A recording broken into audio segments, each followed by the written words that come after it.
So you were talking earlier about the 1983, is that what it is? 1985, 86, is that? Yeah, there's some interesting. I've been teaching myself federal law. Okay.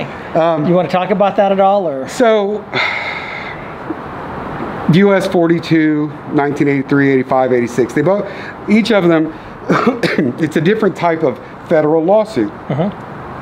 And under each, you can attempt to hold either individuals or government entities or accountable for different things, and one of them, if your civil rights are violated, Right. There's also, the color of law, which is it's a federal code, and the Right. FBI and the U.S. Attorney General are supposed to investigate it. Yeah, supposed But there's also a federal law that allows you to file a motion to force them to investigate it. Oh. If you go down there and they say, yes, no, you're right, we just don't have time, there is a motion, cannot remember the number off the top of my head, that you file to force it. It's basically you are forcing a federal employee to do their job, and they can't ignore it. Now, they could go protest it, but it'd be kind of hard to stand in front of a federal judge and say, no, it's absolutely a violation, we just don't want to. So, it's kind of that thing when a business owner gets a complaint letter that's written in crayon with misspellings, and it's clear an adult did it, but they usually dismiss it.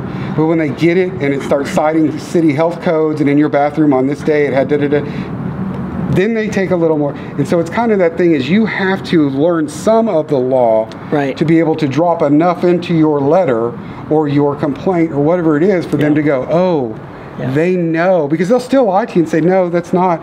And then you show it to your own attorneys will often lie to you. And then you show it to them, they go, no, you're right, but I'm not going to. Well, with the federal stuff, the OAG and the FBI, there's a motion you can file that forces them to do their job. Interesting. You'll have to tell us more about that sometime. Yeah. I do know that last session there was House Bill 913, sponsored by Representative Harold Dutton, that was trying to basically punish people who wanted to exercise federal removal rights that they would have to take a case within family court due to the constitutional deprivations that were placed there, and take it to federal courts.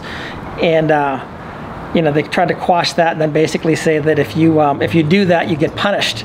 You will be fined and everything else. So we will fine you for exercising your constitutional rights. Right. I know. And the interesting thing that I thought was the little bit that I looked at it came out of a Civil Rights Act, I think first in 1866 after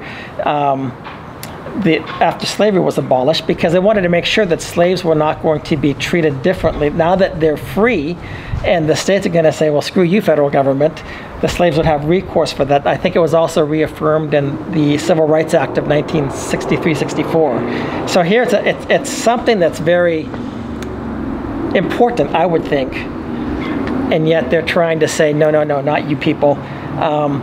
Because they've seen this abuse of that.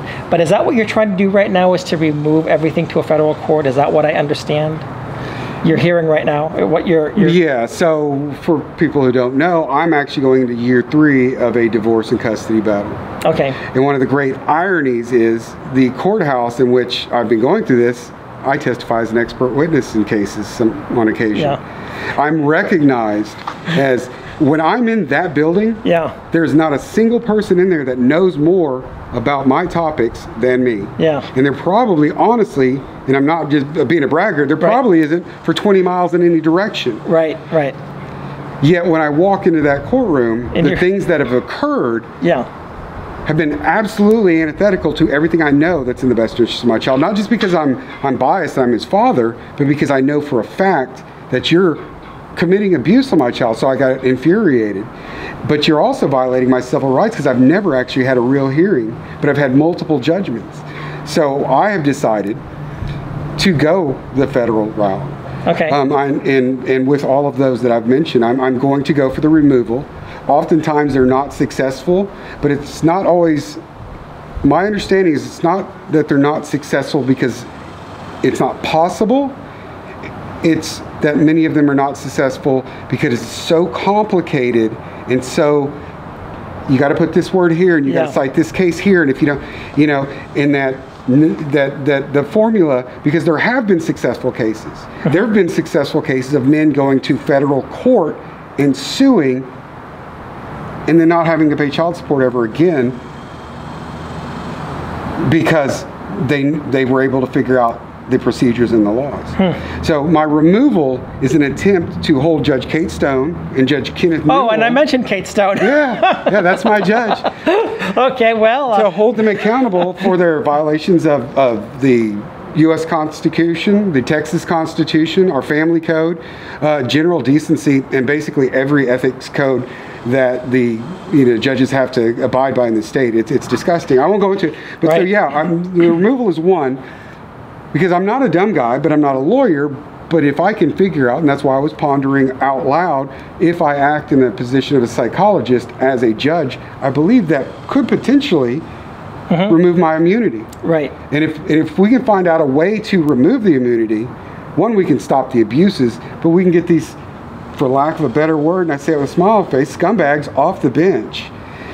So that's that one. But the federal, the US 42, 1983, 85, and 86, while yes, there's still some immunity there for them, the attorneys on the other side don't have immunity if they acted outside of their job. And when you present false evidence and perjure yourself, you lose your immunity. Yeah. And so there's a lot of things. And so one of them is for violations of civil rights.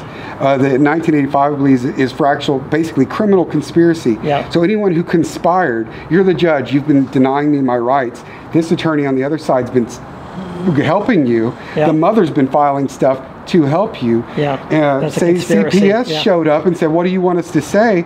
That's a criminal conspiracy. It's not a RICO act, but it's a similar concept that everybody who's touched it. And then the third one, if I'm recalling correctly, is anybody who had knowledge that should have either been common sense or within their legal standing. So a lawyer or a judge saw this happening and failed to report or stop it. Oh, absolutely. Is now liable for the damages. And you can sue not just, if you file a 1983 and you win, all your attorney's fees automatically get paid. You don't have to sue for attorney's fees. So if you can get a lawyer who will take your 1983 case, they know if they win, they get it all. Yeah. So you don't have to pay them if they think they can win. Yeah. The 85 and 86,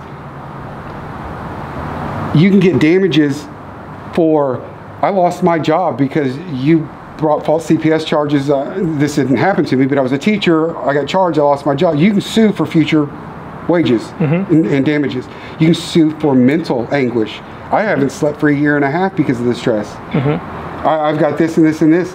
And okay, yeah, we agree. This is a disgusting thing. You get paid for, so you get paid on all these different levels. And the purpose isn't to sue for the money. The purpose is to sue to hurt you because that's all you understand is money and publicity. Right. So if I can cripple you, and I'm still looking for a large media outlet to run with it, because every now and then they'll grab one and run with it, to run with the story. Any of them, because there's multiple guys, any of them that will take that and tack it on, because you probably get a Pulitzer if you really went with it. You know? But the media outlet, considering how widespread it is throughout the state. Oh yeah, and think about the guys that start that investigation and see the corruption all through the police system and go on and on and on. Serpico, and all of a sudden they've got the Pulitzer Prize. Everybody's like, that's amazing. Yeah. You can do the same thing with the Texas courts if you're a journalist. Yeah. But the other one is the money damages, because that's what hurts you, because that gets it in the paper. But if we can find a way to have the Supreme Court eventually rule that no, you're acting outside your jurisdiction. Right. We can put an end to a lot of this. And I, as a crooked person, am probably not going to be so obvious about it. But yeah, the point is to make these people hurt so that somebody somewhere says, okay, that's enough of that. We got to do something different. Yeah, I got you. I'm with you 100% on that.